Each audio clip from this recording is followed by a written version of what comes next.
हाँ, यूपी की क्लास 4 की स्कूल में पढ़ाई जाने वाली किताब है। स्कूल में पढ़ाई जाने वाली किताब है। और मोहम्मद साहब की आप लाइफ देखें कितनी जबरदस्त है इसमें। आप कैसे यार इस्लाम यार छोड़ देते मैं हैं। तो पढ़ नहीं सकता, लेकिन नहीं नहीं अगर भाई, किसी मैं ने पढ़ता पढ़ के हूँ कह और दिया है इसको कुछ। इसको पूरी तरीके से हम डिबंक करेंगे। चैप्टर नंबर हाँ, 18 है। 18। हजरत मोहम्मद साहब का जन्म अरब के प्रसिद्ध नगर मक्का में हुआ था। उनकी माता का नाम आमीना तथा पिता का नाम अब्दुल्ला था। जन्म से 2 माह पूर्व उनके पिता का निधन हो गया था। अच्छा, यहाँ पे अब 2 माह था या 2 साल था, कहाँ वो लिखा तो है? एडम साहब ने ऑलरेडी इस पे कहाँ लिखा है? स्ट्रीम की हुई है। कहाँ लिखा है कि 2 माह पहले हो गया था? ये कौन सा रेफरेंस लिया है? कौन सी हदीस ली है? 2 माह पहले हो गया था। अपनी मर्जी से, अपनी मर्जी से। ओके, आगे चलते हैं। हाँ, तो ये जहां से भी ये स्टोरी ली गई है, जिसने लिखी हुई है, भाई उससे रेफरेंस मांगो कि ये 2 महीना पहले उनका इंतकाल हुआ था, ये कहाँ पे लिखा हुआ है। ओके। 6 वर्ष की अवस्था में उनकी माता भी चल बसी। उनकी माता के हाय देहांत के बाद उनका पालन पोषण उनके दादा अब्दुल मुत्तलिब ने और चाचा अबू तालिब ने किया। हैं? दादे के बाद चाचे के पास गया था, ये भी गलत है। दादे के मोहम्मद देहांत साहब के बाद, बचपन जी दादे के देहांत के बाद फिर चाचे ने परवरिश की थी, उससे पहले नहीं। बिल्कुल। मोहम्मद साहब बचपन से ही बड़े नेक और शांत स्वभाव के थे। बड़े हैं? होने पर वे अपने चाचा के साथ व्यापार के लिए एक आसपास सेकंड के जी, देशों में जाने लगे थे। पॉज करें। बचपन से ही बड़े शांत और नेक व्यापार के थे। ये इंफॉर्मेशन नेक इनको किसने स्वभाव दी? के। ये तो सीरतुन नबी में इब्न इसहाक में नहीं लिखा, तिबरी में नहीं लिखा। ये इनको कैसे पता लगा? यानी खुद की मर्जी से कुछ भी ऐड कर दे रहे हो। हाँ, एम ही। आज आज बड़े बड़े राज खुलेंगे एडम साहब। कुड़े वाली बुढ़िया भी है आगे। अच्छा, वो भी है तो फिर हम आगे चलें सर। वे बड़ी लगन से काम करते थे। उनकी मेहनत और ईमानदारी की प्रशंसा दूर दूर तक फैल गई। लो हाय। भाई। शादी का यार लगन हो गया। मोहम्मद जो है वो बकरियां चढ़ाता था, और अक्सर बकरियों के साथ दूर दराज खेतों में होता था। शहर में तो होता ही नहीं था। तो वो बकरियों के साथ ही रहता था और बकरियों के साथ ही सोता था। तो असल में, अच्छा, इंडिया में गुज्जर एक जात है, पाकिस्तान में गुज्जर जो है ना वो बकरियां और भैंसे चराने वालों को कहा जाता है। तो असल में मोहम्मद वो था। जी सर, आगे चलें सर। ओके। इसलिए बाहर जाते समय लोग अपने आभूषण और बहुमूल्य सामान उनके पास रख जा। हाँ, ये चीजें लिखी हुई हैं। ये चीजें बिल्कुल लिखी हुई हैं कि जनाब वो बड़ा ईमानतदार था, और अगर कोई रखवाना चाहे तो रख सकता था। लेकिन मेरा अब सवाल ये है तमाम लोगों से कि जो बंदा बकरियां चलाता है, अपने घर में नहीं रहता है, बकरियों के साथ सोता है, वो लोगों की जमा पूंजी, सोने जेवरात को कहाँ पे संभाल के रखता था? लाइक, ये लिखा जरूर हुआ है कि लोग ऐसा करते थे, मगर मेरा सवाल ये है कि जो बकरियां चराने के लिए अपने घर से बाहर रहता था, रातें दिन कई कई दिन वहां रहता था, वो ये सारा सामान कहाँ रखता था?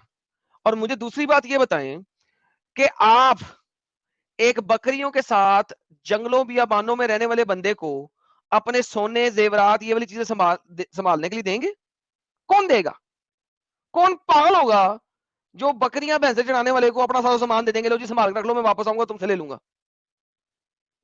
लाइक, मुझे मुझे ये लॉजिक समझ नहीं आती है। लिखा जरूर हुआ है, ये वाली बात लिखी हुई है, लेकिन कौन होगा जो उसको देगा? शायद किसी एक आधे उसके दोस्त यार ने अपनी कोई सोटी दे दी उसको, तो उसने लिख दिया जनाब उसे सोटी मुझे वापस कर दी थी बकरी चराने वाली, और वो जनाब पूरी कहानी बना दी। मगर ऑब्वियसली मेरा नहीं ख्याल कि कोई भी अक्लमंद शख्स कभी भी बकरियां चराने वाले ऐसे शख्स को जो कि कई के दिन घर से बाहर रहता है उसको जाके सोना सोना दे दे। भाई वो कहीं पे कभी कहीं पे कभी कहीं पे कभी कहीं पे बकरियां चरा रहा है। रेगिस्तान में बकरियां चराने की जगह डिफरेंट डिफरेंट है, वो ऐसा नहीं है कि इतने ज्यादा सरसब्ज बाग है, रेगिस्तान है। आपको कभी एक नगलिस्तान पे जाना है, फिर किसी दूसरे नगलिस्तान पे जाना है, you can not be in one place. आप एक जगह पे रह नहीं सकते हैं, आपको मुख्तलिफ जगहों पे जाना है। तो आप मुझे बताओ कि कैसे पॉसिबल है कि आप ऐसे बंदे को जिसका आगा नहीं पता, जिसका पीछा नहीं पता, वो कितने दिनों बाद वापस आएगा वो नहीं पता, आप उसको अपने सोने जेवरात दे दें? It is logically unacceptable thing. जी सर, भी अच्छा, आपकी आवाज आगे नहीं आ रही। लिखते हैं। जी जी, आगे लिखते हैं कि हाँ, उन दिनों अरब देश में बहुत सी कुरीतियां प्रचलित थी। कुरीतियां समझते हैं आनंद साहब आप? नहीं सर। कुरीतियां यानी गलत तरीका वहां पे प्रचलित था, वहां पे चल रहा था। क्या जैसे क्या कि क्या एक कुर्तियां? मिसाल के, हाँ, जैसे मिसाल के तौर पे बुद्ध लड़कियों पूजा? को जिंदा नहीं दफना नहीं, देते थे। कुर्तियां तो बुद्ध पूजा है इस्लाम में सर। यानी ये हाँ, कह रहे हैं कि हिंदुस्तान में सारी कुर्तियां हैं। सबसे बड़ी जो कुर्तियां थी वहां पे वो तो बुद्ध पूजा थी, और क्या था? इन्होंने क्या एग्जांपल दिया कुर्तियों की? सेल्स जरा पढ़ के बताइएगा। अच्छा, नहीं आगे वो नहीं लिखा है, लेकिन वो नहीं कुरीतियां, लिखा। हाँ, नहीं अरब बोला निवासी, रॉन्ग प्रैक्टिस, बताएगा कुरीतियां मतलब आगे। रॉन्ग ये प्रैक्टिस। जो बात, हाँ ये बातें बता रहे हैं, इल प्रैक्टिस क्या क्या चल रही थी। हम्म। हाँ, अरब निवासी अनेक किस्म के अंधविश्वासों में जकड़े हुए थे। ओ कौन कौन से? भाई, हम लेकिन यहाँ पे तो हमने आए दिन 3 साल से साबित किया हुआ है कि मोमिनों से बड़ा अंधविश्वासी कोई नहीं है, और वो खुद इस बात की गवाही देते हैं कि वो अंधविश्वासी है। तो ये दूसरों पे कैसे इल्जाम लगा रहे हैं? जो खुद अंधविश्वासी हो वो दूसरे को अंधविश्वास से क्या निकालेगा? सोचो यार, दूसरों पे तुम फटक से इल्जाम लगा देते हो, अंधविश्वासी है न ये है। तुमसे बड़ा अंधविश्वासी दुनिया में कौन है? अच्छा, वे जादू टोने में विश्वास करते थे, जुआ खेलते थे और मदिरा पीकर आपस में लड़ते झगड़ते थे। वाह अच्छा, वाह रे यहां भी बाबा, आनंद साहब जादू पे वाह तो रे खुद बाबा। रसूल का भी विश्वास करते थे। जादू इनके पे उलमा मोहम्मद ने भी विश्वास बाकायदा करते था। लिखा है कि जादू हक है। और अगर जादू जो है, ये पिछला वाला लफ्ज क्या था? जादू मुद्दा टोना, बताता। टोना, नहीं, जादू टोना पीछे लफ्ज क्या लिखा होता है? गंदे कामों के लिए लफ्ज क्या लिखा है? कुरीतियां। कुरीतियां। हाँ। अगर जादू टोना कुर्तियां हैं साहिल साहब, now we have a bigger problem. हाँ, and the bigger problem is कि मोहम्मद फिर बताते खुद कुर्तियों पे बिलीव करता है। मोहम्मद खुद कुर्तियों पे अमल कर रहा था और कुर्तियां उसके ऊपर चल गई थी और जादू पर हक हो गया था। साहिल साहब, ये तो डबल गेम खराब हो गई साहिल साहब। डबल गेम है ना, ये तो बिल्कुल डबल गेम है। जादू टोने, जादू पे तो खुद रसूलुल्लाह जो है वो ईमान रखते थे, तो उनमें और फिर बाकी लोगों में क्या फर्क है? आप उसको ऐसे क्यों बता रहे हो जैसे रसूलुल्लाह इन अंधविश्वासों पे नहीं मानते थे? यार कितना धोखा दोगे यार, कितना धोखा दोगे लोगों को। और तुम ये इसको बच्चों के पढ़ने के लिए तुमने किताबों में डाल दिया है, इतना बड़ा झूठ। अच्छा, अच्छा, मदिरा पीकर, मदिरा तो वो लोग भी पी रहे थे इस्लाम लाने के बाद भी, साहबा लोग। ये मदिरा कोई नई बात तो दबा नहीं है। के मदिरा पी रहे थे। हाँ। मदिरा दबा पान तो के ये लोग मदिरा। भी कर रहे थे। या छोटी छोटी खुदाया बातों पर तेरी अकड़ ऐसी। दिखाते और एक दूसरे के प्राणों के प्यासे हो जाते। ये सेम चीज इनके अंदर भी थी। छोटी छोटी बात में ये खुद भी तलवार निकाल देते थे। मोहम्मद निकाल देता था। एग्जैक्टली exactly, इनके लिए बहुत नॉर्मल बात थी तलवार निकाल देना। ये दूसरों पे क्यों इल्जाम लगा रहे हैं यार? अच्छा, ऊंची ऊंची दरों पर सूद पर पैसा उधार देते थे। इन बुराइयों को देखकर मोहम्मद साहब को बहुत दुख होता था। लो भाई, हाय, मोहम्मद साहब ये इन बुराइयों को देख के मोहम्मद को दुख होता था, ये क्या लिखा हुआ है? कब दुख हुआ? रसूलुल्लाह के सहाबा पी रहे, जादू में वो लोग विश्वास कर रहे हैं, दुख कब हो रहा था उनको? यार अच्छा, ये इंडिया की किताब है यार। हाँ ना भाई। अभी आगे चलें, देखें, मजा जबरदस्त है। यार ये एक सेकंड यार, इंडिया वालों, अपना नाम इस्लामिक रिपब्लिक ऑफ इंडिया रख लो। सीरियसली, ये किताब देख के पाकिस्तान की जरूरत नहीं है, है ही नहीं। अपना नाम रख लो Islamic Republic of India, seriously speaking. और यूपी के जो मोदी, नहीं क्या नाम है यूपी के, कौन है यार वो? योगी जी, योगी जी। योगी। मोदी के, ओके सॉरी यार, मेरा जो है टंग ट्विस्ट हो रही है इस वक्त, कि यूपी के योगी जी को बताओ कि भाईजान यूपी का नाम जो है ना, आप पंजाब रख ले, यूपी ना रहने दे। जरूरत ही नहीं है भाई। अगर ये चीजें आप अपने सिलेबस में पढ़ा रहे हैं तो यूपी क्यों रखा हुआ नाम भाई? एमी यानी एमी, अपनी मर्जी से सारा कुछ कहानी ते कहानी। मोहम्मद को अच्छा करके दिखा दो, वही हिंदू जो ये किताबें पढ़ेंगे बाद में बड़े होकर हमारे पास आके लड़ने आ जाते हैं, नहीं जी आप जो है ना बड़ा गलत काम करें, क्योंकि वो इस टाइप की डंगर किताबें पढ़ते हैं जिनमें इस टाइप की बकवासें लिखी हुई हैं। अच्छा, फिर आप ये जो कहते हैं कि जी यासीन, हमारी बच्चियां जो हैं वो इस्लाम कबूल कर लेती है, लव जिहाद हो रहा है। लव जिहाद क्यों नहीं होगा? ऐसी किताबें पढ़ के लव जिहाद नहीं होगा तो और क्या होगा? फिर तुसी रोंदे हो, बहुत लव जिहाद ये हो गया बात जी, लव आपने जिहाद हो बिल्कुल गया। सही कहा कि आप ये ऐसी गलत बातों को अगर आप बच्चों के जहन में डालोगे तो वो तो फिर आएंगे ही इस्लाम की तरफ, झुकाव होगा। अच्छा, जुत्ती का यास्मीन नाम फातिमा कह रही है इस्लामाबाद रख लो, इस्लामाबाद। यास्मीन फातिमा कह रही है साहिल झूठा, नबी सल्लल्लाहु अलैहि वसल्लम जादू को बुरा मानते थे। भाई बात यहाँ बुरा और अच्छा मानने की नहीं है, जो लिखा हुआ है वो कह रहे हैं कि ये अंधविश्वास में मुब्तला थे और जादू टोने में विश्वास करते थे, बात ये है। तो इनमें और रसूलुल्लाह में क्या डिफरेंस था? रसूलुल्लाह खुद जादू में विश्वास रखते थे, बात ये कही जा रही है। अच्छा मानते थे, बुरा मानते थे, इस पे हम बहस नहीं कर रहे हैं। एक सेकंड इसका मैसेज वापस लाएं। हे लिसन, उनमें कौन थी यार, ये कौन थी? यास्मीन फातिमा, यास्मीन यास्मीन यास्मीन। फातिमा। यास्मीन, अगर मैं तो कुरान से दिखाऊं कि अल्लाह के 2 फरिश्तों ने इस दुनिया के ऊपर आके जादू सिखाया इंसानों को, तो क्या करोगी? हाय हाय हाय हाय हाय। अगर जादू टोना गलत है तो अल्लाह के फरिश्ते जो होते हैं वो अल्लाह की मर्जी के बगैर कुछ नहीं करते, वो कठपुतली हैं। अल्लाह के 2 फरिश्तों ने अगर इस दुनिया में आकर जादू सिखाया है तो दूर ही फिटे मुंह। फिर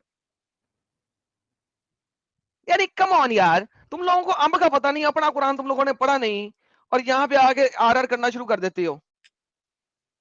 जी साहिल साहब, अब पढ़िए सर आगे। जी, तो आई होप आपको जवाब मिल गया होगा यास्मीन फातिमा जी कि रसूलुल्लाह भी अंधविश्वासी थे, जादू पे विश्वास करते थे। ओके, आगे है कि कहाँ पे उनका है, मन छोटी अशांत, छोटी बातों पर कहाँ पे हम यहाँ पे उनका मन ऊंची अशांत ऊंची, हो हाँ, जाता था। अच्छा, उनका मन अशांत हो उठता था। मक्का के पास की पहाड़ियों में हीरा नाम की एक गुफा थी। वे प्राय उस गुफा में जाकर चिंतन करते और ध्यान लीन हो जाते। यार हीरा लिखा हुआ है, हीरा लिखा हुआ हीरा, हीरा हीरा, है? हीरा, हीरा नहीं है, हीरा है, हाँ, हीरा। ओके। तो वहां पे जाके चिंतन करते। अच्छा, वे समाज की बुराइयों को दूर करके उसे समृद्धि और सहयोग के रास्ते पर बढ़ाना चाहते थे। ऐसी कोई ख्वाहिश रसूलुल्लाह की हमें नजर नहीं आती है नबूवत से पहले, कोई ख्वाहिश। क्योंकि आप जो बात कर रहे हैं गारे हीरा की, तो यहाँ पे अभी रसूलुल्लाह जो है वो इस्लाम कबूल किए ही नहीं है। तो कोई भी आपको सीरत की किताबें नहीं मिलेगा कि वो चेंज करना चाह रहे थे सोसाइटी को। मिलता है एडम साहब ऐसे? नहीं सर, मुझे तो आज तक नहीं मिला, आपको कैसे मिल गया? ये कहां से आपको मिल गया कि वो समाज की बुराइयों को दूर करके उसमें उसे समृद्धि और सहयोग की रास्ते पर बढ़ाना चाहते थे? कहां मिल गया भाई? हमें तो नहीं मिला। ओके, आगे। अच्छा, ये जो बात है इसमें भी मेरा जो यानी अंडरस्टैंडिंग है कि वो गुफा में चले जाते थे, मेरी अंडरस्टैंडिंग ऐसी है कि वो अपनी बीवी से परेशान थे। और चूंकि आदमी अगर बीवी से परेशान बहुत ज्यादा हो जाता है तो वो अपना वक्त फिर घर पे बिताना नहीं चाहता। तो मुझे ऐसा लगता है कि ऐसी ही कुछ मामला हुआ होगा जिसकी वजह से रसूलुल्लाह खान पान अपना लेके कई दिनों तक गारे हिरा में चले अच्छा, जाते थे। पर्सनल ओपिनियन मैं नहीं दूंगा इस वक्त, क्योंकि मेरा पर्सनल ओपिनियन इसके जरा डिफरेंट है। तो मैं I stick with the subject कि यार हाँ, ये लिखा हुआ गाड़ी चले जाते थे। जी, हाँ, और कई दिन के लिए जाते, खान पान लेके हाँ, जाते अपना। बिल्कुल बिल्कुल बिल्कुल। उन्होंने लोगों को बताया कि सभी मनुष्य बराबर है, कोई ऊंचा या हरामी नीचा नहीं। लिखने वाला, इस हरामी लिखने वाला, इससे बड़ा बगैरत झूठ क्या है? लिखने वाला, कुत्ता लिखने वाला, कमीना लिखने वाला, इंतहाई बगैरत। ये कहां पे झूठा। कौन सी आयत है? 10 लाख का इनाम ले लो भाई, जहां पे रसूलुल्लाह ने कहा है कि सभी मनुष्य बराबर है। 10 लाख का कुरान इनाम के ले लो। या बता दो खुदाया, हमें ये मेरे याद रसूलुल्लाह कोई। की टीचिंग कि सब मनुष्य अरे, बराबर है irrespective of their faith. Quran कहता है या अय्युहल्लज़ीना आमनू इन्नमल मुशरिकून नजस। अल्हम्दुलिल्लाह। ए ईमान ये धोखाधड़ी चल वालों, रही है योगी जी, आपके आपके इसमें स्टेट में, आपके प्रदेश में ये धोखाधड़ी चल रही है, जरा गौर करो। यार योगी जी को बताओ कि ये जो लिखा हुआ है असल में कुरान में लिखा हुआ है, ए ईमान वालों, बेशक जो मुशरिक लोग हैं, यानी कि आप जैसे लोग जो मूर्तियों की पूजा करते हैं और ढेर सारे खुदाओं की पूजा करते हैं, वो नजिस है, वो पुप्पू हैं, वो पोटी हैं, वो गंदे हैं। सर साहब वो अमित भाई बताएंगे। अमित भाई वो क्या लफ्ज लोग यूज करते हैं फिल्मों में, मैंने बड़ी बार सुना है, जब अपवित्र, क्या होता है यार? अपवित्र। पवित्र का ऑपोजिट क्या होता है? अपवित्र। अपवित्र। हाँ, तो बेशक जो मुशरिकीन है वो अपवित्र हैं। That's what is written. Unbelievable यार, उनका अनबिलीवेबल। कहना था कि मनुष्य की वो रोजी रोजी सबसे पवित्र है जो उसने अपने हाथ से मेहनत करके कमाई है। फिर एक झूठ, रसूलुल्लाह की रोजी किसमें है? हाय हाय हाय हाय, यार लेकिन तलवार साहिल की ये धार हदीस है, पर। ये वाली हदीस है, ठीक है, तलवार हाँ, भी चलाने के लिए हाथ से ही करनी है, लेकिन यस दिस इज अ हदीस। यहाँ पे I will not give an answer कि नहीं हाँ लेकिन वो कहता है मेहनत करके रसूलुल्लाह कमाओ। की रोजी किस पे थी एडम साहब? हाँ, लेकिन नबूवत रोजी के बाद। कमाने का जरिया जो है वो अल्लाह ने डिफाइन करना है। सो हाँ, बेसिकली आप मूर्तियां बेच के रोजी नहीं कमा सकते, आप शराब बेच के रोजी नहीं कमा सकते, आप यानी सो जो अल्लाह ने कह दिया उस तरीके से कमानी है, तो वो कमानी है आपने। तो यहाँ पे ऑब्वियसली चाहे लड़ाई करके कमाओ, यानी आप जिहादी हो तो आप लड़ाई करके कमाओ, आपको जो दूसरे लोग कारोबार कर रहे हैं वो आपको पैसा देंगे ताकि आप लड़ाइयां करो। और मोहम्मद इस तरह 20% माल अपने पास रखता था, 80% लोगों में बांटता था। तो ऑब्वियसली अगर 80% वो 1000 बंदे में बांट रहा है और 20% अपने पास रख रहा है, तो खुद सोचो कि वो कितना मालदार बंदा होगा। तो this is a reality. But yes this goes, I'll slide this, slide यानी मैं ऐसे स्किप करने दूंगा, होने दूंगा। लेकिन ये बात लोगों को जानना जरूरी है कि हदीस में बिल्कुल साफ लिखा हुआ है कि रसूलुल्लाह की जो का रिस्क है अल्लाह ने तलवार के साये में रखा है। बेशक। ठीक है, उस दिन मैंने इसका सच वाला जी, कुरान वाला जी के साथ जो स्ट्रीम हुई थी, बाकायदा मैंने इसका हवाला आप लोगों को बताया था और इस्लाम क्यूए का आर्टिकल भी बताया था। ओके, आगे का है ये? नहीं, कुछ मिस किए क्या? थोड़ा वहीं पे है? अच्छा, वहीं पे है। ओके। वे बदला लेने से क्षमा कर देना अच्छा समझते थे। ओ भैंस की तो कुरान की आयत कहती है आंख के बदले आंख, नाक के बदले नाक, कान के बदले कान, चपेड़े के बदले चपेड़, कसून के बदले कसून। आगे चलें सर। किसास वाली आयत। बल्कि कितनी सारी हदीस मिल जाएगी यहाँ पे, हमने डिस्कस भी किया उस दिन। कुरान वाला जी ने भी एक लंबी लिस्ट बताई थी। रसूलुल्लाह ये कह के उकसाते थे कि कौन है जो मुझे इस शख्स से निजात दिलाएगा, ये अल्लाह हाय और रसूल का दुश्मन है। हाय ये भूल गए ये हाय, हदीसें, लब्बैक या रसूल अल्लाह। ये भूल गए बातें। ये अल्लाह और हाय उसके रसूल का दुश्मन है। कौन है जो मुझे इससे निजात दिलाएगा? काब बिन इंसान को अशरफ। तो छोड़ो, इंसान को तो छोड़ो, टेम्पल्स और काबे को भी नहीं छोड़ा। हाय अब वो क्या तकलीफ दे रहे थे अल्लाह और उसके रसूल को? काबतुल यमीनिया जो है वो अल्लाह और उसके रसूल को क्या तकलीफ दे रहा था? यही स्टेटमेंट मारा था ना अल्लाह के रसूल, बेशक। कौन है जो मुझे इससे निजात दिलाएगा? आप माफ करने की बात करते हो, कितना झूठ लिखोगे? ओके, वे कहते थे कि पड़ोसी को कष्ट देने वाला आदमी कभी जन्नत में नहीं जा सकता। मगर पड़ोसी को मुसलमान होना जरूरी है। उन्होंने कहा कि आदमी को अपनी आमदनी का कुछ हिस्सा गरीबों की मदद में लगाना चाहिए। अगर ज़कात की आ, बात हो रही है तो वो सिर्फ मुसलमान को ही जाएगा। ये जेनेरिक स्टेटमेंट एब्सोल्युटली रॉन्ग है, कहीं नहीं ऐसा है। हाँ। बिल्कुल, ये कहीं ऐसा नहीं है, ये जेनेरिकली रॉन्ग दू, स्टेटमेंट है। दूसरों की अमानत की रक्षा करनी चाहिए। चलो, ये ये ठीक है। हदीस में मिल जाता है। अपने अमानत में खयानत नहीं करना चाहिए। ठीक है। अच्छा, इसके बाद वाले स्टेटमेंट पे मैं बोल बोल के थक चुका हूं। मैं 5 लाख का इनाम देना चाहूंगा अगर कोई मुझे साबित कर दे कि अल्लाह या रसूलुल्लाह ये कह रहे हो। लिखा हुआ है सभी धर्मों का आदर करना चाहिए। भैंस मैं की 5 लाख का मैं ये चैलेंज देता हूं कि एक सही हदीस या कुरान की आयत बता दे जहां अल्लाह या उसके रसूल कह रहे हो कि सभी धर्मों का आदर करो, सम्मान करो, यार, रिस्पेक्ट करो। ये दिखा दो, मैं मटन खाना छोड़ दूंगा। और मैं 5 लाख दे रहा हूं। मैं ये मटन खाना दुनिया छोड़ का दूंगा, मेरा सबसे बड़ा फेवरेट। झूठ है। रसूलुल्लाह की तरह मुझे भी दस्ती का गोश्त बड़ा पसंद है और चांपों का गोश्त बड़ा पसंद है। मैं लैम्प की दस्ती और चांपे खाना बंद कर दूंगा। और बताओ यार। लेके आ जाओ यार, कोई लेके आ जाओ। ये आज तक ये स्टेटमेंट कोई लेके नहीं आया। अच्छा, सूदखोरी नहीं करनी चाहिए। हाँ, ये है, बुरी ये है। आदत जैसे शराब पीना, जुआ खेलना आदि से दूर रहना चाहिए। ठीक है, ये ठीक है। आगे। लेकिन साहिल भाई आपने देखा है, अभी आपने पूरा पैराग्राफ पढ़ा है, यानी कि जैसा कि मैं कहता था कि ये लोग 20% सच बोलते हैं, 80% झूठ मारते हैं। अभी जो हाँ, हमने पढ़ा उसमें 10% सच है बमुश्किल, और बाकी 90% झूठ है। तो यानी this is how stupid it is यार। यार ये यूपी यूपी जो है, ये मुझे बड़ा दुख हो रहा है यार ये बात सुन के। मैं यूपी को बड़ा सेक्युलर देश समझता था, यानी कि स्टेट समझता था, मगर मुझे अब बहुत दुख हो रहा है यूपी पे। I am very sad. क्या करें, इसी वजह से तो ये बहुत अच्छा किया अमित साहब ये लेके आए, और इसको हम अलग से डालेंगे। आप लोगों की जिम्मेदारी है, जरा पहुंचाइए यार, योगी जी तक पहुंचाइए। और ये यूपी के जितने भी लड़कियां लव जिहाद में आ रही हैं, मेरा मतलब है इसका सारा सेहरा योगी जी की तरफ जाता है। एब्सोल्युटली।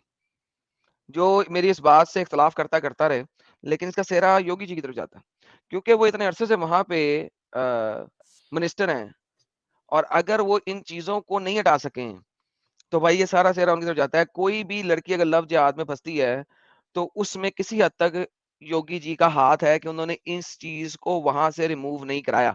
जिस किसी ने डाला उसका मुझे पता नहीं है, लेकिन योगी साहब इतने अरसे से वहां पर हैं और उन्होंने इसको रिमूव नहीं कराया, तो ये योगी जी के सर पे है। जितने भी लव जिहाद होते हैं यूपी की लड़कियों के साथ, योगी जी का उसके अंदर हाथ है, उनके हाथ लव जिहादियों के साथ रंगे में। ये मेरा क्लेम है, चाहे योगी जी मेरे सामने आके भी क्यों ना कह लें। नहीं, ये पहुंचाना चाहिए योगी जी तक, एंड आई एम श्योर कि अगर योगी जी तक ये बात पहुंचेगी तो वो जरूर इस पे एक्शन लेंगे। देखते हैं, आप लोगों की जिम्मेदारी है। इसको मैं अलग से ट्विटर पे भी डाल दूंगा, और यूट्यूब पे भी हम ये वीडियो अलग से डाल के इसको वायरल करो, ताकि ये झूठ जो है इसको हटाया जाए। अच्छा, आगे बढ़ते हैं। आरंभ में मक्का वालों को मोहम्मद साहब की बातें पसंद ना आई। वे उन्हें, भाई ये भी एक झूठ है, आधी बात है। पसंद नहीं, असल आगे सेंटेंस में, पूरा करें, पूरा करें जरा। पसंद नहीं आई अच्छा, एंड वे उन्हें तरह तरह के कष्ट देने लगे। अच्छा, उन्होंने तो कहा था भाई हम तेरे दिन को भी एक्सेप्ट कर लेते हैं, तू हमारे वाले को भी एक्सेप्ट कर ले। ठीक है, इसी के ऊपर तो एक कुल नाज़िल हुआ था, और मोहम्मद ने कहा था नहीं, मैं तुम्हारे मबूदों की परस्तिश नहीं करूंगा, ना तुम मेरे मबूद की परस्तिश करो, ला आ भी दूं माता आ भी दूं। देखिए यार साहिल भाई, देखिए कितनी जबरदस्त बात है कि उन्होंने तो कह दिया था यार हम तेरे दिन को भी मान लेते हैं, तू हमारे को भी एक्सेप्टेंस दे दे। और ये कह रहे हैं जी, नहीं, मोहम्मद कहता था नहीं, तुम सारे अपने दीन छोड़ो और सिर्फ मेरे वाले को मानो। फिर उन्होंने कहा था भाई फिर तुम्हारे साथ बायकॉट है। कष्ट क्या दिए भाई, बायकॉट कर दिया। भाई जब तुम कह रहे हो नहीं भाई तुम सब ही गलत हो, मैं ही ठीक हूँ, और मेरे वाले क्यों मानो, तो भाई ये तो फिर गलत बात है साहब। आई डोंट नो मैं क्या कहूँ यार इसके बारे में। नहीं, इसमें और एक चीज मैं ऐड कर दूं एडम साहब, ये जो लिखा है कि आरंभ में मक्का वालों को मोहम्मद साहब की बातें पसंद नहीं आई। मोहम्मद साहब की बातों से उनको कोई प्रॉब्लम नहीं था, उनके दीन से कोई प्रॉब्लम नहीं था। उनको प्रॉब्लम ये था कि मोहम्मद साहब जो है वो उनके माबूदों को गालियां देते थे। हाँ मैं भूल गया था ये बात, गालियां भी देते थे। यस। मामला ये है, उनको उनको इस बात से कोई प्रॉब्लम नहीं था कि भाई हम अल्लाह की इबादत करेंगे, हम किसी और की इबादत नहीं करेंगे। आप बता दो, कोई एक जगह बता दो मुझे, फिर से चैलेंज देने लगा हूं, कोई एक जगह बता दो जहां पे उन्होंने इस तरीके की बात की हो। वो कहते थे भाई तुमको जो मानना है मानो, लेकिन हमारे माबूदों को मत गालियां दो आप। ये अगर किसी को देखना है तो सूरा नंबर 6 आयत नंबर 108 की तफसीर आप पढ़ ले, यस। इब्ने कसीर में पढ़ ले, ये तो किस्सा आपको तब वहां पे मिल जाएगा। अब जो है ना जाके अल्लाह ने आयत दे दी थी, अच्छा ना दो यार, वो पलट के फिर अल्लाह को भी गालियां गालियां ना दो। देंगे। तो अल्लाह को भी बस ये था कि मुझे गालियां ना पड़े, इसलिए हाँ। मोहम्मद तुम भी गालियां ना दो। तो बात ये है, अच्छा वे उन्हें तरह तरह से कष्ट देने लगे। अच्छा, अबू बकर खुद कहते हैं, अगर मैं नाम गलत नहीं ले रहा हूं, तारीख तबरी में आपको मिल जाएगा, कि सबसे बड़ी तकलीफ जो दी थी रसूलुल्लाह को उन्होंने, फिजिकल तकलीफ, वो ये थी कि एक बार उनका गला पकड़ लिया था, यानी कॉलर पकड़ लिया था। कुछ मामला हुआ था जिसकी वजह से उन्होंने रसूलुल्लाह को एक साइड में लेके उनका कॉलर पकड़ लिया था, गला दबा के। वो कहते हैं कि ये सबसे बड़ी तकलीफ दी थी उन्होंने। और साहिल क्या साहब तुम मैं तो भाई दूसरों के गर्दनें उड़ा। हाँ, तो आगे बढ़ते हैं आनंद साहब। हाँ, यहाँ पे थे कि ये तो हमने इस पे तबसरा कर दिया था कि कष्ट देने वाली जो बात है वो क्या थी। नहीं, आप इस पे कुछ कहने वाले थे। मैंने एक मिसाल दी थी कि जो तारीख तबरी में जो मैंने पढ़ा था, उस हिसाब से जो सबसे बड़ा कष्ट जो उनको दिया गया था वो यही था कि मक्के में काबे के आसपास उनको जो है घिराव करके उनका गला पकड़ लिया था। तो अबू बकर उनको बचाने के लिए गए थे और अबू बकर कहते हैं कि ये सबसे बड़ा कष्ट उनको दिया गया था। आप इसमें कुछ ऐड करना चाहते हैं? और जो मुसलमान कहते हैं वो यही है कि जनाब उनका बाइकआउट कर दिया था, उनके साथ लेन देन और व्यापार खत्म कर दिया था। मगर क्यों किया था? You need to understand that. जो कि पिछला कॉन्टेक्स्ट अगर आप याद रखें, क्योंकि इसको ऑलरेडी आधा घंटा गुजर चुका है इस बात को, कि ये नहीं है कि तू अपना मजहब यहाँ पे नहीं रख सकता। मक्का में ढेर सारे मजाहिब थे, वो कहता था नहीं मेरे अलावा कोई और मजहब नहीं होगा। That's where they had the problem. That's where जहां पे उन्होंने कहा था भाई अगर ऐसी बात है तो फिर बाय बाय, फिर तू भी यहाँ पे ना रहे। That was the reason. जी सही है एकदम। आगे बढ़े? जी आगे बढ़ते हैं। अच्छा, अब आई असल और एक चीज और एक फेक। एक वृद्ध स्त्री तो उनसे इतनी रुष्ट थी कि जब नहीं वे ये लाइन रास्ते छोड़ देना साहिल साहब। हाँ, ये तरह तरह के कष्ट देने लगे, बुरा भला पत्थर भी बरसाते थे, ये वाली बात कहाँ ली है? अच्छा, वो पत्थर बरसाने की जो बात है ना, वो ताइफ से ये लोग जोड़ते हैं कि वहां जब गए थे वो, तो उनको कहा था कि लेकिन वो आप मक्का पागल से नहीं इधर ना जोड़ इधर सकते बस। साहिल भाई, हाँ, ये भी दो नंबरी है ना। एग्जैक्टली। दो वाकयात को जोड़ दिया। मक्का गया, वहां पे लोगों ने कहा निकल भाई यहाँ से, नहीं निकला, उन्होंने ताइफ। पत्थर मारे, निकल भाई यहाँ से। तो ये अब मक्का के साथ भी जोड़ रहे हैं उस बात को। ये ताइफ का वाकया है ये। ताइफ का वाकया है। हाँ, और वहां पे भी वो कुछ अच्छे इंटेंशन के साथ नहीं गए थे। वो वहां पे भी अपनी ताकत बढ़वाने के लिए, उकसाने के लिए लोगों को गए थे ताकि वो ताकत बने। और देखिए आपके वो ज्यादातर जो है वो सरदारों से ही मिलते थे, क्योंकि उनको मालूम था कि अगर सरदार कन्विंस हो गया तो पूरी जो उनके मानने वाले हैं वो सारे कन्विंस हो जाएंगे। तो ये काफी क्लेवर थे, दिमाग काफी चलाते थे वो। आगे बढ़ते, एक वृद्ध स्त्री तो उनसे इतनी रुष्ट थी कि जब वे रास्ते से निकलते तो उन पर कूड़ा फेंकती और रास्ते में कांटे बिखेर देती। लेकिन मोहम्मद साहब उस रास्ते से चुपचाप निकल जाते और उस बुढ़िया से कुछ ना कहते। एक दिन वे उसी रास्ते से जा रहे थे तो ना उन पर कूड़ा फेंका गया और ना कांटे ही बिखरे गए। उन्होंने पड़ोसियों से पूछा तो मालूम हुआ कि वो स्त्री बीमार है। मोहम्मद साहब उसका हाल पूछने गए। इस बात का उस स्त्री पर अच्छा प्रभाव पड़ा और उनका बहुत आदर करने लगी। अब हमको तो सिर्फ कचरा कूड़ा फेंकने वाली बात हमारे सामने आती थी, अब इसमें कांटे भी जोड़ दिया गया है। मोहम्मद नंगे पैर ही चलता था ना, उसे कांटों से तकलीफ होनी थी। यार ऊपर से ये बुढ़िया साली अभी तक किताबों में अभी तक मौजूद है। ये पाकिस्तानी किताबों में है, मैं समझता हूँ। ये इंडियन हिंदी किताबों में कैसे पहुंच गई मुझे पता नहीं लगा। यानी धोखा कमाल देखो है। यार, कितना धोखा, बाप रे बाप। कूड़े वाली बुढ़िया यहाँ भी आ गई। और उसके साथ कूड़े के साथ कांटा भी इन लोग ने ऐड कर दिया। एडम साहब अभी तक जो भी हमको कूड़े वाली बुढ़िया की कहानी सुनाते थे, उन्होंने कांटा ऐड नहीं किया था कि कांटे भी डालती थी वो। और यहाँ पे बुढ़िया नहीं है, यहाँ पे तो औरत है। दोबारा से पढ़िएगा। भविष्य नहीं, ये है ना वृद्ध, वृद्ध स्त्री मतलब बूढ़ी औरत। अच्छा वृद्ध, मैं क्या शायद गुस्से वाली। अच्छा वृद्ध मीन्स बूढ़ी। बूढ़ी। ओके। तो ये भी चैलेंज है यार, कब से चैलेंज फेंका हुआ है, इसकी कोई हदीस बता दो हमें, सही हदीस दे दो ताकि पता चले। अच्छा, मक्का वाले के विरोध के बाद भी मोहम्मद साहब बराबर उपदेश देते रहे। मक्का वालों का विरोध बढ़ता ही गया और मोहम्मद साहब ने समझ लिया कि अब उनका यहाँ रहना कठिन है। अतः उन्होंने मदीना जाने का निश्चय किया। उन्होंने अपने पास रखी हुई दूसरों की धरोहर को अपने चचेरे भाई हजरत अली को सौंप दिया और उनको ये समझाया, लोगों को उनकी धरोहर लौटाकर तुम भी मदीना चले आना। अच्छा कौन अब सी दौड़ मोहम्मद लौटा रहा था?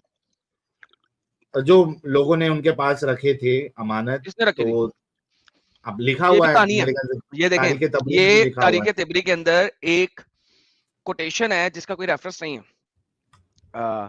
असल में वो तारीख तिबरी ये भी लिखता है कि लोगों को पता ना लगे कि मोहम्मद चला गया है और अली उससे मुशाबत रखता था, इस वजह से अली को लिटा के गया था कि लोग ये समझे मोहम्मद इधर ही है। तो ये गेम डाली थी उसने। हाँ, यार बहुत बड़ी गेम है यार इनके अंदर। गेम ही गेम भरी हुई है। अब मोहम्मद साहब अपने मित्र अबू बकर के साथ मदीना की ओर चल दिए। वे पहले शहर के बाहर एक गुफा में रुके। मक्का वाले जब उनके घर में घुसे तो मोहम्मद साहब वहां ना मिले, वे ढूंढते ढूंढते शहर के बाहर गुफा की ओर चले। देखा लोगों देखा को देखा अपनी देखा देखा देखा हाँ, देखा मोहम्मद साहब को ढूंढ क्यों रहे थे फिर मक्का वाले? हाँ, क्यों ढूंढ रहे थे भाई? जब जब ऐसा कोई मसला नहीं था, ढूंढ क्यों रहे थे?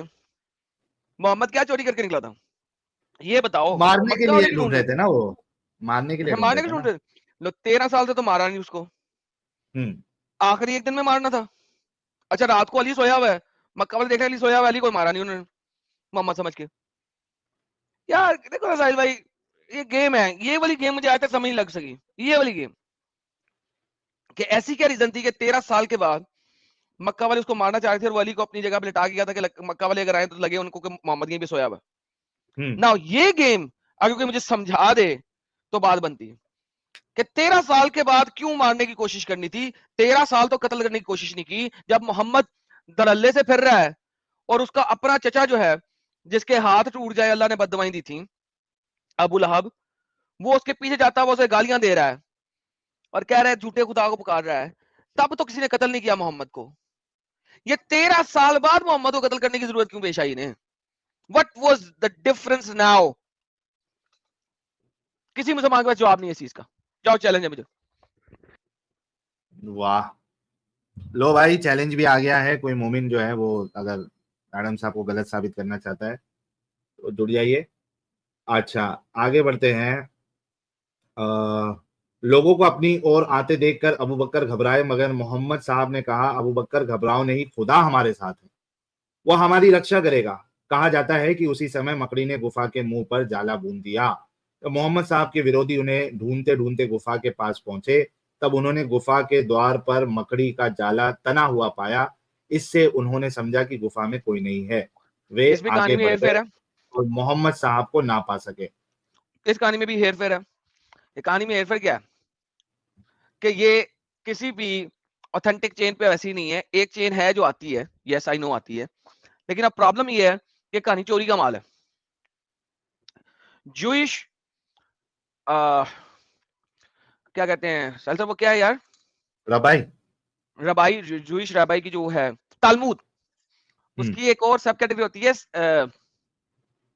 उसके अंदर एक कहानी लिखी हुई है अपोक्रिफा अकाउंट में, जो कि वर्ड ऑफ माउथ की कहानी होती है, यानी कि एडिशनल वर्ड ऑफ माउथ, लोगों को एक्साइट करने के लिए, लोगों को मजीद यानी वो देने के लिए, कि डेविड जो था, दाऊद जो था, वो जा रहा था और उसके पीछे फौजें थी और वो भाग रहा था और बच रहा था शिकस्त खाने के बाद एक लड़ाई में।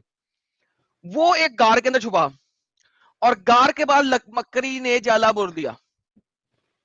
कोई भी बंदा जाए और इंटरनेट में सर्च करे David and the spider web apocrypha story, आपको मिल जाएगी। अब मुझे ये समझाओ कि मोहम्मद जो है वो यहूदियों की मुंह की कहानियां, जो कहानी उनकी तोरा में नहीं लिखी है, उसको यूज कर रहा है कि वो और अबू बकर गार में सोए हुए थे, छुपे हुए थे, सोए हुए थे। भाई तो भाई यहाँ पे ये जो लिखा ना कि बातें कर रहे थे, अबू बकर डर गया, ये वो नहीं, वो गार में छुपे सोए हुए थे, छुप गए थे, जाके सो गए थे, पीछे से मकड़ी जाला बोल दिया। इमेजिन करो कि सेम स्टोरी कॉपी की है डेविड की, दाऊद की। This is how stupid it is कि आपको इवन जो कहानियां है ना वो भी कॉपी पेस्ट मिलती हैं, इनकी कहानियां भी कॉपी पेस्ट मिलती हैं। हद है यार।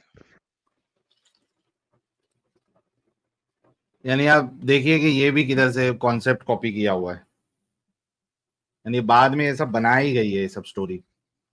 कॉन्सेप्ट अगर चोरी की है और यहूदी खुद मानते हैं कि यार हमारी, फॉर एग्जांपल इंडिया में वो कौन सी किताब है जिसको हिंदू नहीं मानते ज्यादातर? मनुस्मृति। नहीं नहीं, वो पुराणों को नहीं ना मानते 90%, पुराण। है ना? हाँ हाँ। ये उसी तरह की चीज है कि यहूदी भी 90% इस वाली कहानियों को नहीं मानते। ये एडिशनल वर्ड ऑफ माउथ वाली कहानी है जो कि कभी कहीं की नहीं गई हुई थी। एवं किसी ने कहानी शुरू की, वो फेमस बड़ी हो गई और चल गई। ये that kind of word of mouth वाली कहानी कि डेविड गार में छुपा बाहर, यानी उस टाइप की कहानी को पकड़ लिया इन्होंने और मोहम्मद के साथ अटैच कर दिया साल भाई।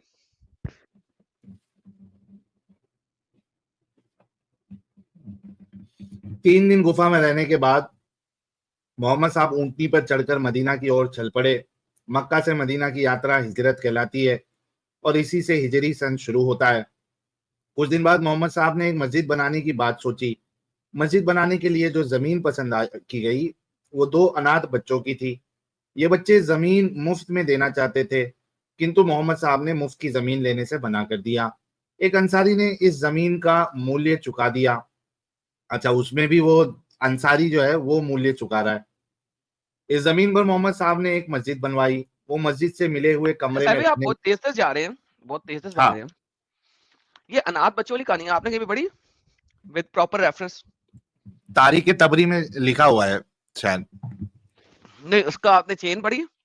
नहीं, चेन नहीं पढ़ी है। Thank you so much. Translated जो होता है उसमें चेन कहाँ होती है? होती है, नाम होते हैं ना किसके थ्रू आई है। अच्छा, आप मुझे मना करते हैं वाकिदी की कहानी ना लो, जब मैंने एक जमाने में वाकिदी की कहानी ली थी आपसे। ये मुसल्टे वाकिदी की कहानी को एक्सेप्ट क्यों करते फिर? सही बात है। तो जहां पे मोहम्मद एग्जाल्ट हो रहा है वहां पे वाकिदी नैरेटिव को भी ले लेना, यानी अपनी मर्जी से साहिल साहब। जहां पे मोहम्मद एग्जाल्ट होगा ज़ईवदी को भी ले लेंगे, जहां पे मोहम्मद एग्जाल्ट होगा वाकिदी को भी ले लेंगे, जहां पे मोहम्मद एग्जाल्ट होगा बगैर चेन ऑफ नरेशन को भी ले लेंगे और फिर उसको किताबों में डाल देंगे। ये उन्होंने किसी मुल्ला से किताब लिखवाई है मुझे लगता है। ऑब्वियस सी बात है, किधर किसी आर्टिकल या किसी से लिखाई है, कोई धोखेबाज मौलवी से ही लिखाई हुई है। अच्छा, वो कुछ समय बाद ये मस्जिद नबवी के नाम से प्रसिद्ध हुई। धीरे धीरे मोहम्मद साहब के समर्थकों की संख्या बढ़ती गई और उनका यश चारों ओर फैल गया, मगर मक्का वाले उनसे झगड़ा करते ही रहे। एक लाइन मिस कर दी, वो मस्जिद बनाने के बाद में ये मस्जिद से मिले हुए कमरे में रहने लगे। हाँ, वो पढ़ लिया था। अच्छा, वो पढ़ लिया था। अच्छा, धीरे धीरे मोहम्मद साहब के समर्थकों की संख्या बढ़ती गई और उनका यश चारों ओर फैल गया, मगर मक्का वाले उनसे झगड़ा करते ही रहे। अंत में मोहम्मद साहब ने मक्का पर विजय प्राप्त कर ली। यार साहिल, यार देखो लेडीज बैठी हुई हैं, लेडीज को चली जाएं, बच्चों को नहीं, इसको अलग से हमें अपलोड भी करना है ना, तो यार ये बदतमीजी है ना यार। हाँ, ये बदतमीज। मोहम्मद ने काफिलों पर जो हमले किए थे वो किधर गया? मोहम्मद ने लूटा था वहां के लोगों को, जो इंसारी लोग थे उनको निकाला था, वो किधर गया? जो यहूदी थे उनको निकाल बाहर मारा था और उनके फिर बाद में उन्हीं पे हमला करके उन सारे यहूदियों को एक ही रात में 700 से 1400 लोगों को कत्ल किया था, वो कहां गया? जो बच्चियां इसने गुलाम बनाई थी वो कहां गई? जो रंदा था उनको वो कहां गया? लाइक यार ये क्या बदतमीजी है यार, ये क्या बदतमीजी है? लाइक सारी कहानी निकाल दी बीच में से, यानी ये क्या बदतमीजी है यार। लेडीज से मादरत के साथ मैं दिल कर रहा था, वो साहिल साहब ने मुझे ब्लॉक करा दिया यार। ये बदतमीजी है तो सर ये क्या बगैरती है यार। जो मोहम्मद की सारी बगैरती हैं इन्हीं 9 सालों में तो है, 8 सालों में, उसके बगैर का है? लूट के माल पे 20-20% रखना, 40 से ज्यादा लूट मार के अटैक्स भेजना, क्यों नहीं बताते? फिर ये लोग आगे कहते हैं लव जिहाद हो रहा है। ऐसी कहानियां पढ़ के लव जिहाद नहीं होगा तो और क्या होगा? ऐसी कहानियां बन के तुम्हारे बच्चे मुसलमान नहीं बनेंगे तो और क्या होगा? ऐसी प्यारी प्यारी कहानियां दोगे तो बनेंगे मुसलमान, जिसका असल हकीकत से कोई ताल्लुक ही नहीं है। Man this is so deceptive. सीधे ही फतेह मक्के से पहुंच गए, सो डिसेप्टिव। मक्का वाले बहुत घबराए कि अब मोहम्मद साहब उनसे बदला लेंगे, किंतु उन्होंने ऐसा नहीं किया। उन्होंने कितने घबराए? एक से नहीं, कितने घबराए? मक्के में थे ही कोई नहीं। ये कल आपको दिखाऊंगा, कल होने वाली है। आप क्या समझ रहे हैं कि उस जमाने में फौजी होती थी हर सिटी के अंदर? Mecca is a city, not a country. और सिटी के अंदर क्या फौजी होती थी उस जमाने में? किसने कहा है? आप 17वीं सदी 16वीं सदी में चले जाओ, 12वीं सदी में चले जाओ, इंडिया में हर इलाके में फौज होती थी? नहीं। उस इलाके का जो महाराजा होता था, जब अटैक आने वाला होता था, उसने अटैक जाना होता था, वो लोगों को कहता था मुझे फौज दो, अपने घर के लड़ाके दो। आम घरों के लड़ाके जाते थे, फौज तो निक्की सी होती थी, बाकी तो आम लोग होते थे। मक्का में कौन है? कोई भी नहीं। कितना को बड़ा मक्का होगा? 2000 लोग भी नहीं होंगे वो मुश्किल, औरतें बच्चे मिला के। मोहम्मद 10,000 जवानों की फौज लेके आया था वहां पे। किसी ने अटैक करना था? कल आपको दिखाऊंगा मक्का को चार पोजीशन से अटैक किया था, 4 पोजीशन से। आधे से ज्यादा साउथ मक्का के ईस्टर्न पोजीशन से खालिद बिन वलीद ने अटैक किया था, खालिद बिन वलीद ने मारे थे, कत्ल किए थे।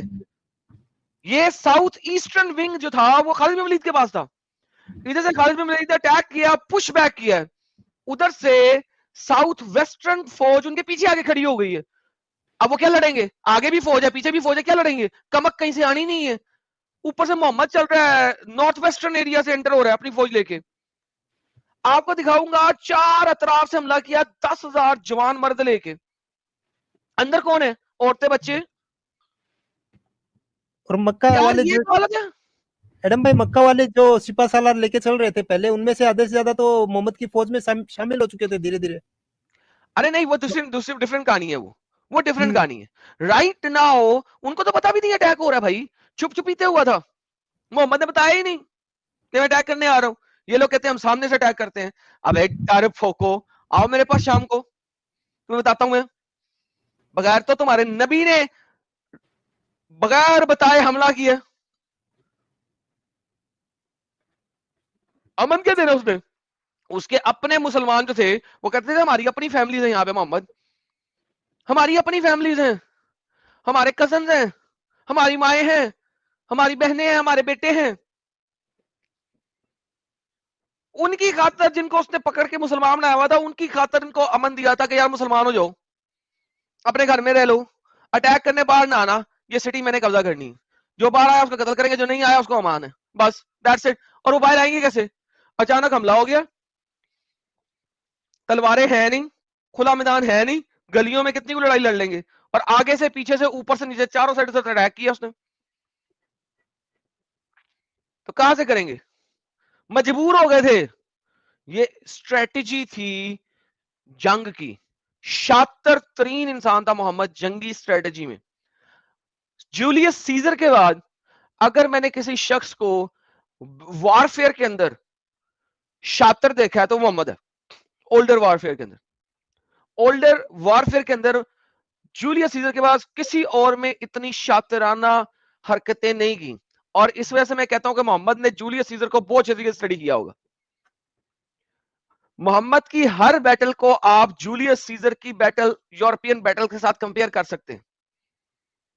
You will find the remnants of the battles of Julius Caesar into Muhammad's battles so very easily.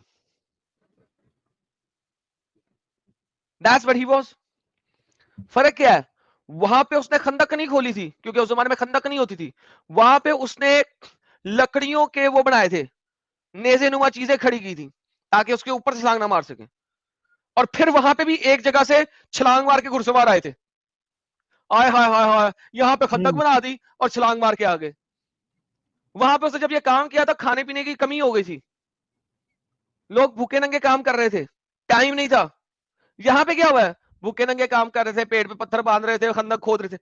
आपको एक एक बैटल की रेमिनेंस नजर आएगी जूलियस सीजर की बैटल से। European battles of Julius Caesar पढ़ ले आप, you will see the remnants. क्या यार बकवास है, 2 तो नंबर। कहते हैं कि उन्होंने घोषणा की, मक्का वालों डरो नहीं, मैं किसी से बदला लेने नहीं आया हूं, मैं उन सबको माफ करता हूं जिन्होंने मेरे साथियों और संबंधियों को मार डाला और मुझे मारना चाहा। मक्का एक और वालों बगैर थी, रास्ते एक और पर बगैर चलो। थी। उसने तो बोला था इन 14 बंदों को कत्ल कर दो, चाहे ये काबे के पर्दे के पीछे भी छुपे हों। पीछे पीछे लिहाजा बदला तो उसने लिया था, जो जिनसे बदला लेना था उनके बारे में उन्होंने कहा था even if you find them behind the curtains of Kaaba, वहीं पे मार दो। तो यार बदला तो उसने लिया, उसने कहा जो अटैक करने नहीं आएगा अपने घर में रहे, वो बच गए। लेकिन ये 14 बंदे जहां मिले मार दो, वो होता है ना सांप जहां मिले मार दो क्योंकि डस लेगा। नहीं, इंडिया में तो आप लोग सांप को भी नहीं मारते, आप लोग, हमारे पाकिस्तान की कहावत है ये कि सांप जहां मिले मार दो, क्यों कि डस लेगा, ठीक है। मगर आप देखो ये 14 बंदों के बारे में कहता जहां मिले मार दो, काबे के पर्दे के पीछे छुपे हो तो भी मार दे। दिखाऊंगा शाम को आपको फतेह मक्का की स्ट्रीम में।